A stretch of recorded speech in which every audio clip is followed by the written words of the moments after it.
Friends, आज 8 सितंबर 2022 और हमने लास्ट लेक्चर में बात की थी कि हम बीकॉम ऑनर्स या BCom programme second year third semester में जो इनकम टैक्स का पेपर है उसमें ई फाइलिंग ऑफ ITR 2 हमें करना है और उसका वेटेज 20 मार्क्स का होगा, जिसका प्रैक्टिकल एग्ज़ाम आपके कॉलेज में ही होगा।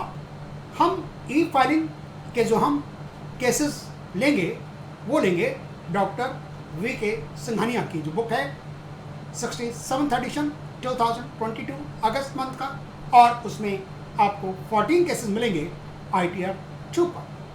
और वैसे भी हमारे कोर्स में ITR 2 ही है, प्रोग्राम हो या ऑनर्स हो इससे कोई फर्क नहीं पड़ता, थोड़ा डिफिकल्टी लेवल में फ़र्क आ जाएगा। ई फाइलिंग के केसेस करने के लिए हम incometax.gov.in की वेबसाइट पर जाएंगे, हम taxclasses.in की वेबसाइट की मदद लेंगे और JSON यूटिलिटी जो डाउनलोड करनी है उसमें प्रीफिल डाटा हमें इंपोर्ट करना होगा। लेकिन इससे पहले कुछ बातें आपके लिए जानना ज़रूरी है। हमें करने हैं इंडिविजुअल्स के cases, previous year financial year 2021-22 है, जिसका असेसमेंट ईयर है 2000, और लास्ट ईयर से दो रिजीम शुरू हो गए, ओल्ड टैक्स रेट रिजीम और न्यू टैक्स रेट रिजीम। लेकिन जैसा कि लास्ट डेट इसमें थी 31 जुलाई 2022, उस डेट के चले जाने के बाद हम न्यू रिजीम को अवेल नहीं कर सकते। इसलिए टैक्स लायबिलिटी ओल्ड रिजीम में जितनी भी है हम उसी पे हमें करना होगा। SSC की एज इंपॉर्टेंट होती है क्योंकि वो डिसाइड करती है कि आपकी बेसिक इनिशियल लिमिट क्या है। यदि आप 1 अप्रैल 2022 तक 60 साल के नहीं हुए तो आप कहलाएंगे नॉन सीनियर, और यदि आपकी 1 अप्रैल 2022 को 60 साल कंप्लीट कर लिए लेकिन 80 ईयर से कम, तो फिर आप कहलाएंगे सीनियर। और यदि आप 1 अप्रैल 2022 को कंप्लीट कर लेते हैं अपनी जिंदगी के 80 साल या ज्यादा, तो आप कहलाएंगे वेरी सीनियर। यहां पर कट ऑफ डेट 31 मार्च 2022 नहीं होगी फॉर द प्रीवियस ईयर 21-22। यदि आप नॉन सीनियर हैं तो आपके लिए इनिशियल लिमिट 2.5 लाख है। यदि आप सीनियर हैं तो 3 लाख और वेरी सीनियर हैं तो 5 लाख। इसका मतलब इस इनकम तक, टैक्सेबल इनकम तक कोई आपको टैक्स नहीं देना। आपने नॉन रेजिडेंट भी पढ़ा होगा जिसमें बेसिक कंडीशंस आपने समझी होंगी, लर्न की होंगी कि 2 बेसिक कंडीशंस होती हैं, एडिशनल कंडीशंस होती हैं। यदि कोई बेसिक कंडीशंस पूरी नहीं कर रहा तो वो नॉन रेजिडेंट हो जाता है। नॉन रेजिडेंट के केस में एज का कोई मतलब नहीं होता और उसको ट्रीट किया जाता है एज नॉन सीनियर। यदि आप 80 साल के भी हैं लेकिन नॉन रेजिडेंट है तो भी आपको नॉन सीनियर रेजिडेंट की तरह ट्रीट किया जाएगा। Tax slab rates old regime के अंदर फॉर नॉन सीनियर 2.5 लाख से 5 लाख 5%, सीनियर के लिए हो जाएगा 3 लाख से 5 लाख 5%, और वेरी सीनियर तो इसमें आएगा ही नहीं।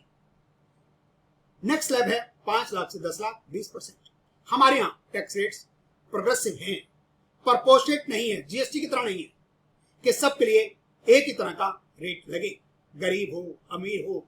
इनकम टैक्स में हम जेंडर के बेस पर, रिलीजन के बेस पर, प्लेस के बेस पर किसी तरह का कोई डिस्क्रिमिनेट नहीं करते। 10 लाख से ऊपर 30% सरचार्ज, मार्जिनल रिलीफ अवेलेबल है। यदि इनकम आपकी क्रॉस कर जाती है 50 लाख तो आपको टैक्स पर टैक्स देना पड़ता है, जिसको सरचार्ज के नाम से जाना जाता है। जितना टैक्स भरेगा उसका 10% और। जी हाँ, यदि आपकी इनकम हो गई टैक्सेबल 1 करोड़ तो जो टैक्स बना, टैक्स पर टैक्स 15%।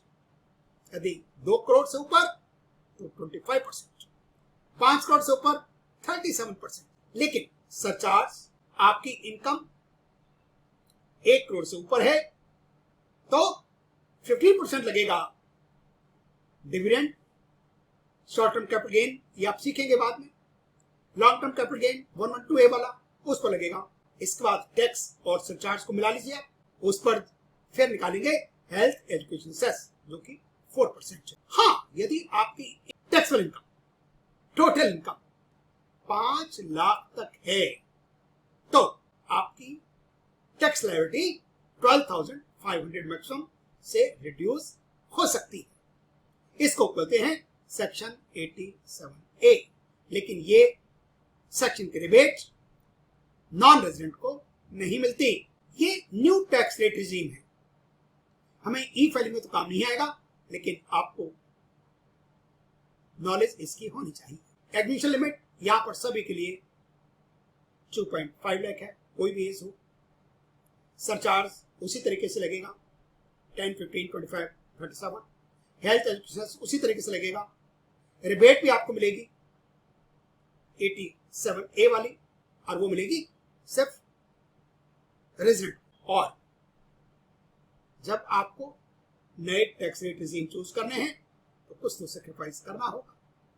गवर्नमेंट अपना तो नुकसान करेगी नहीं, तो आपको डिडक्शंस कुछ छोड़नी पड़ेंगी, कुछ एग्जेम्पशंस छोड़नी पड़ेगी। इसमें टैक्स रेट्स 2.5 लाख से 5 लाख पहला स्लैब 5% का है। 5 लाख से 7.5 लाख 10% है।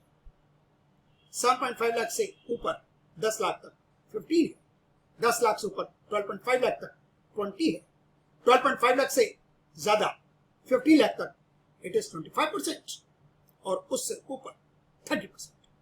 यहां पर आप कंपेयर करें तो देख रहे हैं वहां पर 10 लाख से ऊपर 30% शुरू हो गया था, लेकिन यहां पर 15 लाख से ऊपर 30% है। तो इसका मतलब टैक्स लायबिलिटी तो कम आएगी ही, लेकिन कुछ तो छोड़ना होगा। हाउसिंग लोन का इंटरेस्ट सेल्फ ऑक्युपाइड हाउस में 2 लाख मिलता है, नए रिजीम में आपको नहीं मिलेगा। फैमिली पेंशन पर स्टैंड एक्शंस होती है 15,000 और 1/3 विच और लेस, वो भी नहीं मिलेगी। HRA की एग्जम्पशंस होती हैं, वो आपको नए टैक्स रिजीम में अवेल नहीं कर सकते। स्टैंडर्ड एक्शंस पेंशन पर, सैलरी पर मिलती है 50,000 तक, वो भी नहीं मिलेगी। ATC से ATU तक जो डिडक्शंस हैं वो सारी गोल कर दी जाती हैं। ATC की मैक्सिमम 1,50,000 है। ATCC 1B की 50,000 है। हाँ, न्यू टैक्स रेट रिजीम में एम्प्लॉयर कंट्रीब्यूशन तो नहीं मिलेगा, लेकिन एम्प्लॉयर कंट्रीब्यूशन मिल जाएगा टुवर्ड्स NPS, जिसका सेक्शन है 80CCD ब्रैकेट में 2। It will continue. ये हमने आपकी सहूलियत के लिए सेक्शन वाइज लिख दिया। Deductions not allowed under new tax rate regimes, standard deductions, tax on employment, interest loan in respect of self occupied residential house property 2 lakh. HRA का children education allowance 100 rupees per month per child, subject maximum of 2 children होता है। Hostel allowance 300 rupees per month per child, subject maximum of 2 children. Income of minor child जब जोड़ ली जाती है parents की income में तो 1500 रुपीज का हम एग्जम्पशन देते हैं। स्टैंडर्ड एक्शंस फैमिली पेंशन पर 1/3 और 15,000 विच लोअर, ये नहीं मिलेगी आपको नए रिजीम में। ATC, ATCCC, ATCC 1 मैक्सिमम में 1.5 लाख, ATC 3 1B की मैक्सिमम 50,000, ये भी आपको गोल कर दी जाएगी। माड़ी क्लेम नॉन सीनियर के केस में 25,000 और सीनियर के केस में 50,000। पेरेंट्स में ये हो जाता है यदि वो सीनियर सिटीजन है तो 50,000, लेकिन वो भी नहीं मिलेगा नए टैक्स रिजीम में। यदि पेरेंट्स नॉन सीनियर हैं तो मिलेगा 25, लेकिन नहीं मिलेगा यदि आपने न्यू टैक्स रिजीम ऑफर कर लिया तो, अवेल कर लिया तो। लेकिन अब तो हम अवेल कर ही नहीं सकते, क्योंकि जब हम जैसे यूटिलिटी में डाटा फीड करते हैं ना, तो वो डेट आज की उठाएगा। बुक में डेट कुछ भी लिखी हो, उससे उसको कोई फर्क नहीं पड़ता। ATDDB स्पेसिफाइड डिजीज है, इसका भी डिडक्शन आपको नहीं मिलेगा। इंटरेस्ट ऑन एजुकेशन लोन, ये भी आपको नहीं मिलेगा। ATEEA एडिशनल डिडक्शंस होती हैं, इसकी कुछ कंडीशंस हैं। 1,50,000 इंटरेस्ट एडिशनल, ये आपको नहीं मिलेगा। Interest loan taken for electric vehicles, जो बैटरी वाले चलते हैं, वो भी नहीं मिलेगा। ATJ donations, ATGGA, ATGGC donations to prime minister national relief fund हो, चैरिटेबल ट्रस्ट हो, पॉलिटिकल डोनेशंस हो, गोल हो जाएंगे, जीरो हो जाएंगे, जैसे आपने new tax rate regime choose कर लिया तो। ATGG यदि आपको HRA ना मिल रहा हो तब हम ये ATGG क्लेम कर सकते हैं, लेकिन कुछ कंडीशंस हैं उसकी, वो भी आपको मिलेगा नए tax rate regime. ATTTA saving bank interest 10,000 तक नहीं मिलेगा नॉन सीनियर के केस में, और सीनियर के केस में हो जाता है ये ATTTB 50,000। यदि आपने अवेल कर लिया न्यू टैक्स रेट रिजीम तो ये आप अवेल नहीं कर पाएंगे। हमें ITR फाइल कर देनी चाहिए थी बाय 31 जुलाई 2022, और यदि हम लेट हो गए तो हमें देनी पड़ती है। डिपेंड करता है कि आपकी टैक्सेबल इनकम क्या है। 5 लाख तक है तो लेट फीस 1,000, 5 लाख से ऊपर है तो 5,000, और ये रिटर्न फाइल कर सकते हैं बिलेटेड भी 31 दिसंबर 2022 तक। उसके बाद हम रिटर्न ओरिजिनल या बिलेटेड फाइल नहीं कर पाएंगे। अभी रिसेंटली शुरू किया गया है सेक्शन 138A अपडेटेड रिटर्न्स के बारे में, लेकिन हम आपको इस टाइम, इस समय इसका डिस्कशन नहीं करेंगे, क्योंकि उससे हो जाएगा आपको कंफ्यूजन। 31 मार्च 2022 के बाद तो रिटर्न फाइल कर ही नहीं सकते। ओरिजिनल हो, बिलेटेड हो, कैन बी रिवाइज्ड कितनी बार भी, लेकिन 31 दिसंबर 2022 तक। दोस्तों, आपको लगता होगा कि टैक्स रेट्स 30%, फिर उस पर 37% सरचार्ज, हेल्थ एजुकेशन सेस मिलाकर कितना बन जाता है? वो बन जाता है 42.74%। यदि 100 रुपये आपने कमाए तो गवर्नमेंट मैक्सिमम आपसे 42 रुपीज 75 पैसे के आसपास ही ले सकती है। आप 1973-74 असेसमेंट की बात करें, यदि आपकी इनकम 2 लाख से ऊपर है तो इफेक्टिव टैक्स रेट लगता था 97.75%। देखने में बड़ा अजीब था। तभी तो टैक्स की चोरी करना स्वाभाविक होगा। 74-75 में ये आ गया 70%, सरचार्ज को हटा दिया गया। 76-77 में 60%, और इस तरीके से 1977-98 में 30% हो गया। कोई सरचार्ज, कोई सेस नहीं था, और maximum rate of tax last वाला स्लैब 30% यहीं से चल रहा है 97-98 से, और आज भी लास्ट वाला स्लैब हमारा 30% ही है। जब आप रिटर्न फाइल करेंगे तो आपको पैन नंबर तो आपके पास होना चाहिए। विदाउट पैन आप रिटर्न फाइल कर ही नहीं सकते, और ये होता है 10 अल्फा नंबरिंग। पैन कार्ड पर कभी कोई एड्रेस नहीं लिखा होता, कोई नाम के आगे doctor, professor, advocate, engineer, CA, CS, Mrs कुछ नहीं लिखा होता। फर्स्ट 3 अल्फाबेट्स बताते हैं सीरीज, फोर्थ अल्फाबेट बताता है, जो आपने SSC की कैटेगरी पढ़ी होगी, वो इंडिविजुअल है, कंपनी है, फर्म है, लोकल अथॉरिटी है, जुडिशियल पर्सन है। यदि इंडिविजुअल्स है तो फोर्थ अल्फाबेट होता है PM। हम इंडिविजुअल की बात कर रहे हैं तो सरनेम होगा M। यदि किसी का सरनेम नहीं है, किसी का मिडिल नेम नहीं है, सिर्फ उसका नाम है राकेश, तो आर सरनेम के अंदर ही लिखा जाएगा। यदि किसी का नाम है राकेश कुमार चावला तो राकेश हो जाएगा first name, middle name Kumar, Chawla हो जाएगा सरनेम। और यदि राकेश चावला है तो फर्स्ट नेम होगा राकेश और सरनेम होगा चावला।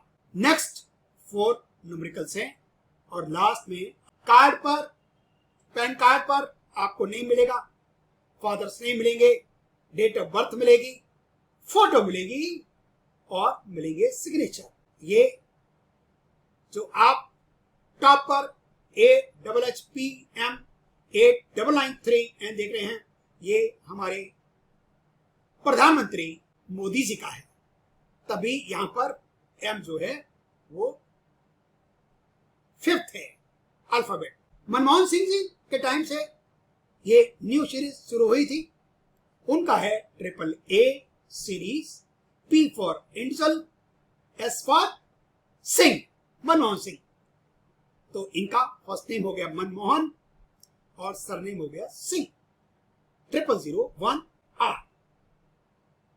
आप इस तरह से समझे, जो आपका रोल नंबर है, रोल नंबर में देखिए सारा न्यूमेरिकल्स होता है। आपने एडमिशन लिया, सेकंड के आप स्टूडेंट हैं तो 2021 में 21073 कॉलेज का कोड है, ये शामिल कॉलेज का कोड है। 504 ये बीकॉम ऑनर्स का कोर्स कोड है और ये रोल नंबर, यूनिक नंबर। यदि ये बीकॉम प्रोग्राम का होगा तो 503 हो जाएगा। यदि माता सूर्य कॉलेज होगा तो 21 के बाद आ जाएगा 044। जब कोई टैक्स आपका काटता है, आप देखेंगे आपके एम्प्लॉयर ने टैक्स काटा, आपके बैंक ने टैक्स काट लिया, वो उसकी ड्यूटी है, उनकी मजबूरी है और उनको उसके बदले कोई पैसे नहीं मिलते। और ये जो TDS का सिस्टम है, इसका पर्पज ये है कि गवर्नमेंट कहती है कि जो पैसा देने वाला है वही टैक्स काट लेगा, तो आप छुपाओगे कैसे? और जो टैक्स काटता है उसको 10 नंबर देना जरूरी है, टैक्स डिडक्शंस अकाउंट नंबर। शामिल कॉलेज का DELS 25849F, ये भी 10 अल्फा न्यूमेरिक है। पहले 3 सिटी बताते हैं। दिल्ली का कॉलेज है जिसमें मैंने 42 ईयर्स पढ़ाया, अक्टूबर 77 से लेकर दिसंबर 2019 तक। और मेरे एक फाइलिंग के लेक्चर जब से शुरू हुआ, प्रैक्टिकल क्वेश्चंस तब से शुरू कर दिए थे हमने और वो आज तक सिलसिला चल रहा है। और पहले टैक्समैन का सॉफ्टवेयर होता था, अब हम इनकम टैक्स डिपार्टमेंट की यूटिलिटी को, पहले एक्सेल होती थी 2 साल पहले तक, अब जो भी यूटिलिटी होगी हमें उसी में करना। शामिल कॉलेज दिल्ली का है तो DEL हो गया। शामिल कॉलेज का first alphabet initial letter S हो गया। 5 न्यूमेरिकल्स, ये कंप्यूटर जनरेटेड है, इस पर आप कुछ नहीं कर सकते। और यदि इस नंबर को आप 7 से डिवाइड करें, यदि उसका रिमाइंडर आ जाए 0 तो अल्फा चेक हो जाता है लास्ट में A। यदि आ जाता है 1 तो हो जाएगा B और आ जाता है 2 तो हो जाएगा C एंड सो ऑन। हमारे 25859 को हमने 7 से डिवाइड किया, रिमाइंडर बचता है 5 और इसलिए दौलतराम कॉलेज का DEL Delhi, D for Daulatram, 0000507 को आपने डिवाइड किया 7 से, रिमाइंडर बचा 5, F आ गया अल्फा चेक। हंसराज कॉलेज का DEL H 04943 आपने 7 से डिवाइड किया, रिमाइंडर बचता है 1, अल्फा चेक आ गया B। आप यदि जब इनकम टैक्स का पेमेंट करते हैं 31 मार्च तक, यदि आप जमा करवा देते हैं 31 मार्च 22 तक, तो कराएगा वो एडवांस टैक्स, और 31 मार्च के बाद करवाएंगे वो कराएगा सेल्फ असेसमेंट टैक्स। जब आप टैक्स जमा कराते हैं तो बैंक आपको अपना BSR कोड बताएगा। ये सभी बैंक्स में नहीं होता, सभी ब्रांचेस में नहीं होता, वो सिलेक्टेड बैंक्स हैं, उनके कुछ सिलेक्टेड ब्रांचेस हैं। आप ऑनलाइन भी कर सकते हैं। BSR कोड जो है वो 7 न्यूमेरिकल होगा और यूनिक नंबर होता है। SBI दिल्ली यूनिवर्सिटी का है 0001067, HDFC बैंक पंजाबी बाग का 0510079।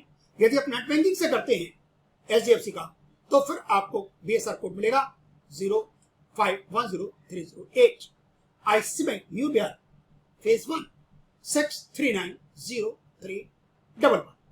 हम इसको सिम के नाम से भी जानते हैं, पाप नहीं, CIN, चालान आइडेंटिफिकेशन नंबर 20 डिजिट्स।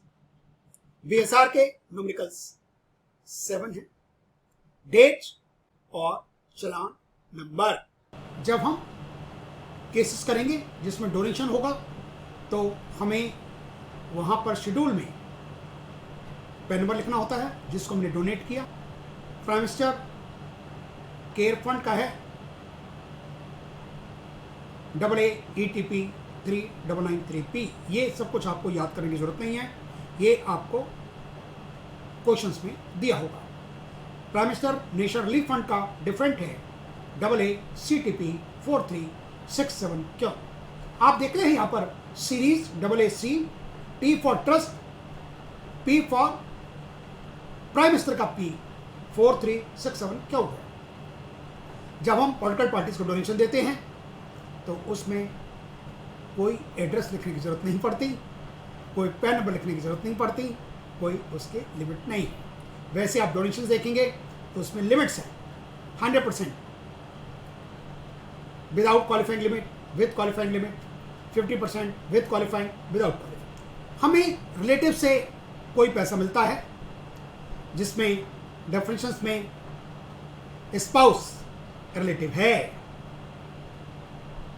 हस्बैंड के लिए बीवी और बीवी के लिए हस्बैंड। जी हाँ, लेकिन दादाजी का भाई, दादाजी की बहन रिलेटिव के डेफिनेशन में नहीं आते।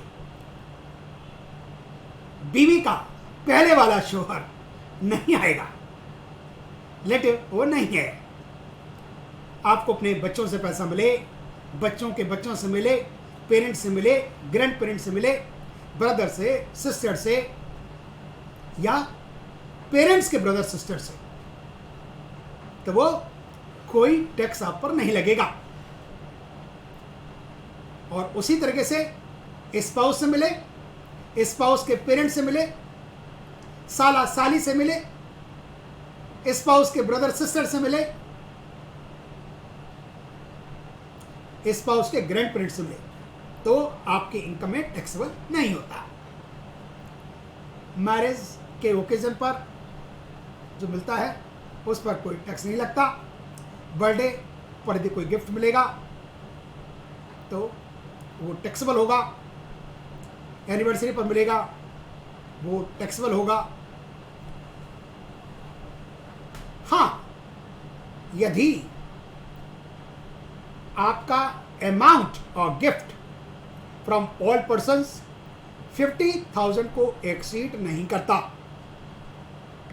तो टैक्सेबल में नहीं आता। लेकिन 4 दोस्त मिलकर आपको गिफ्ट दे दें आपके बर्थडे पर 51,000 तो पूरा का पूरा टैक्सेबल हो जाएगा, और वो देते 50 तो कोई आप पर टैक्स नहीं लगता। जो रूल्स हैं, हमें रूल्स को, लॉ को फॉलो करना चाहिए। ऐसा क्यों है, ऐसा नहीं होना चाहिए, इसके बारे में आप ज़्यादा मत सोचें। हमें ITR कब फाइल करनी है? क्या हम बेसिक इनकम लिमिट देखें, टैक्सेबल देखें या ग्रॉस टोटल? हमें GTI देखनी है, ग्रॉस टोटल इनकम देखनी है बिफोर अवेलिंग डिडक्शंस, ATC से ATU।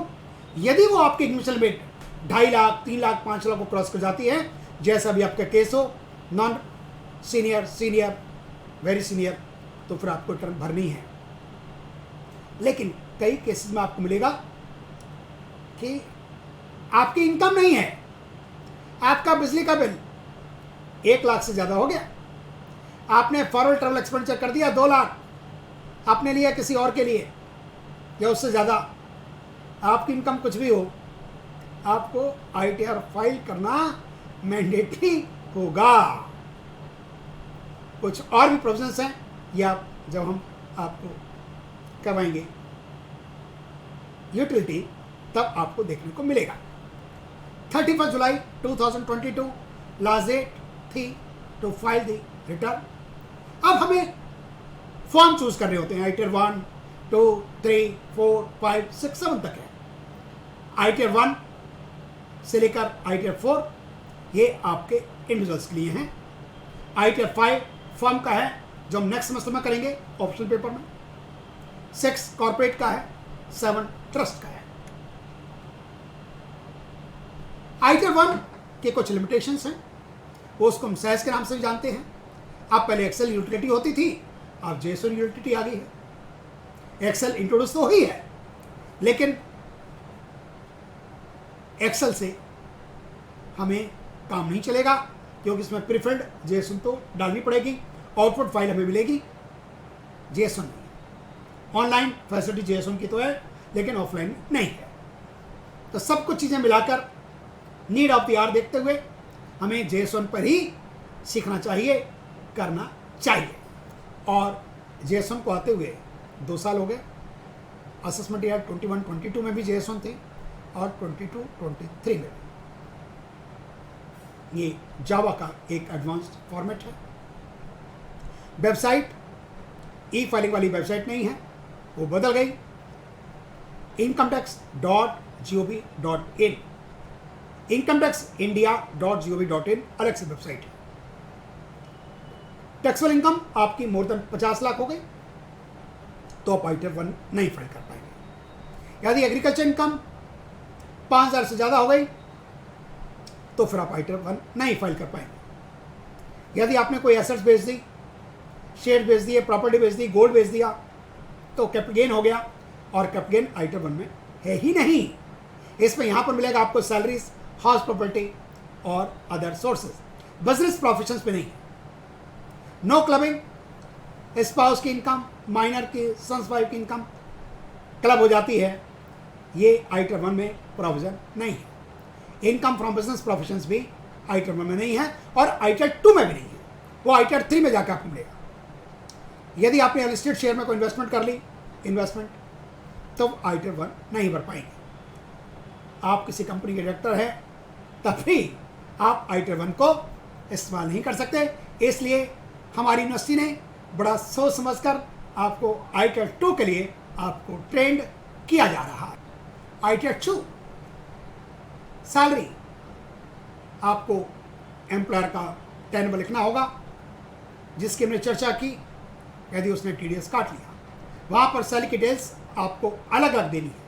बेसिक अलग, डियरनेस अलाउंस अलग, conveyance, HRA, LTA, student education allowance, perquisites में accommodation, car, interest loan et cetera, concession हो, एग्जम्प्टेड अलाउंस अंडर सेक्शन 10 वाले, हाउस प्रॉपर्टी, पैन या 10 चाहिए होगा आपको यदि उसने टैक्स काट लिया। Capital gain, sale of immovable property, short term, long term यदि आप करते हैं तो आपको बायर्स नेम, उसका percentage share, PAN, address of the property लिखना होगा। डोनेशन में पूछा जाएगा कि कैश में है या अदर मोड्स में है। पैन ऑफ डोनी की रिक्वायरमेंट है। आप कैश में मैक्सिमम 2,000 तक तो अलाउड है, उसके ऊपर लॉ नहीं है। अदर सोर्सेज में सेविंग बैंक इंटरेस्ट आपसे अलग पूछा जाता है, टाइम डिपॉजिट्स का अलग से पूछा जाता है, और इनकम टैक्स डिपार्टमेंट जो रिफंड देता है उस पर जब इंटरेस्ट मिल जाता है वो भी अलग से है। गिफ्ट अदर सोर्सेज में आएगी। गिफ्ट के फिर आप देखेंगे कि वहां पर 5 कैटेगरीज आपको देखने को मिलेगी। सम ऑफ मनी मिलेगा, movable assets without consideration, इनएडिक्वेट consideration, immovable property without consideration, इनएडिक्वेट consideration. Agriculture income यदि आपकी 5 लाख से ज़्यादा है तो आपको एग्रीकल्चर जो है जहाँ पर है उसका एड्रेस, एरिया, भगवान के देन रेंट देता है या आप खुद करते हो, वो ओन्ड है या लीज्ड आपकी लैंड है। ये हमने आपको डाउनलोड के स्टेप्स बताए थे। वेबसाइट है incometax.gov.in। सिस्टम की रिक्वायरमेंट विंडोज 7 और लेटर। डाउनलोड टैब पर जाएंगे, असेसमेंट ईयर बाय डिफॉल्ट 2022-23 आएगा। Common offline utility for filing ITR 1, 2, 3, 4 for assessment year 22-23 आपको मिलेगा। JSON यूटिलिटी जो लेटेस्ट जो है वो 20 अगस्त 2022 की है। 105 MB उसका साइज डाउनलोड करें, एक फोल्डर बन जाएगा आपके ITD ई फाइलिंग सेटअप 1.1.15 जिप फोल्डर, क्योंकि आजकल ये 15th वर्जन है लेटेस्ट। उसको राइट क्लिक करें, फोल्डर को एक्सेप्ट क्लियर कर लें, तो उसी प्लेस पर एक फोल्डर और बन जाएगा। फिर उसका ओपन करें, एक न्यू आइकन दिखाई देगा आपको ITD ई फाइलिंग सेटअप, बस उसको आप ओपन कर लें। इंस्टॉल करने में थोड़ा सा टाइम लग जाता है, इंस्टलाइज होगा 60 सेकंड्स का करीब आपको टाइम लगेगा। उस समय अपने माउस और कीबोर्ड से आप अपने हाथ हटाएं। डेस्कटॉप यूटिलिटी है ITR 1 to 4 कॉमन है, एक्सेल की तरह नहीं है, यहाँ पर अलग अलग करना पड़ता है।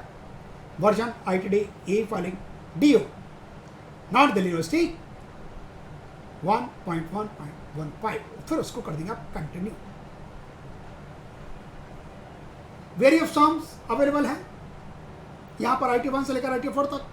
File your tax returns for assessment year 2022-23 for the financial year previous year 21-22, जिसका पीरियड है 1 अप्रैल 2021 से 31 मार्च 22। इनकम टैक्स रिटर्न्स आप टैब देखेंगे, रिटर्न्स पर करिए और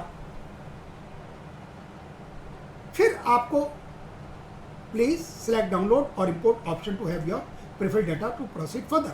बीच वाला इंपोर्ट प्रिफर्ड डाटा उसको आप करें। आपको पेन नंबर लिखना होगा और फिर प्रीफर्ड डाटा आपको इंपोर्ट करना होगा जो आपने डेस्कटॉप पर सेव किया हुआ है, जो हमने वेबसाइट पर अपनी taxclasses.in पर सब जितनी केस स्टडीज़ हैं उनके प्रीफर्ड डाटा आपकी कन्वीनियंस के लिए हमने अपलोड कर दिए हैं। उसको डाउनलोड कर लें और केस वाइज जब करेंगे तो आप वहाँ से इंपोर्ट कर लें। ये आप जो बैनर देखते हैं ये हमारे स्टडी कम ऑफिस में लगा हुआ है। Doctor S P Rathore MCom MPhil LLB PhD tax doctor associate professor. मैं अपने आप को रिटायर्ड नहीं कहता, मैं कहता हूँ मैंने कॉलेज में सर्व किया 1977 से 2019 तक। University of Delhi mobile number लिखा हुआ है। आज के लेक्चर में बस इतना ही। Thank you very much for watching this video.